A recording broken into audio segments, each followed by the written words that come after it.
আসসালামু আলাইকুম ওয়া রাহমাতুল্লাহ।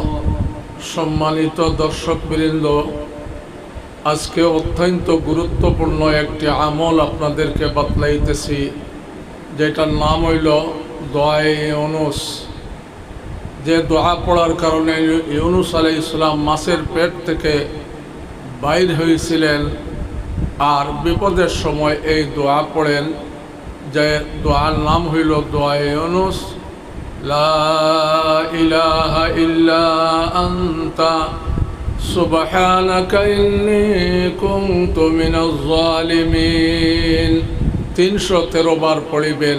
কঠিন থেকে কঠিন রোগ বা কোনো সমস্যায় জর্জরিত হলে 313 বার পড়িবেন। ইনশাআল্লাহ রোগ মুক্তি হবে, বিপদ এবং সমস্ত সমস্যা আল্লাহ পাকে গায়বী সাহায্য দিয়া সমাধান করিবেন।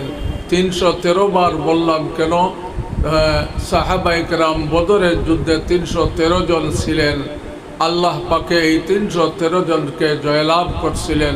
এই জন্য 313 বার পড়ি আল্লাহর কাছে যে দোয়া করবেন, এই দোয়া আল্লাহ পূর্ণ করবে, বিপদ মুক্তি হবে, রোগ মুক্তি হবে।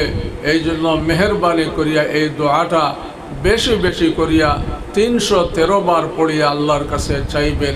আবার আমি দোয়াটা বলিয়াতেছি, লা ইলাহা ইল্লা আনতা সুবহানাকা ইন্নী কুনতু মিনাজ জালিমিন। এই একটা সাবস্ক্রাইব করিয়া আর শেয়ার করিয়া দিবেন, আরেকটি লাইক দিয়া এই আমলটা করিবেন। আল্লাহ পাকে আমাদের সবাইকে আমল করার তৌফিক দান করুন। আমিন ইয়া রাব্বাল আলামিন। আসসালামু আলাইকুম ওয়া রাহমাতুল্লাহ।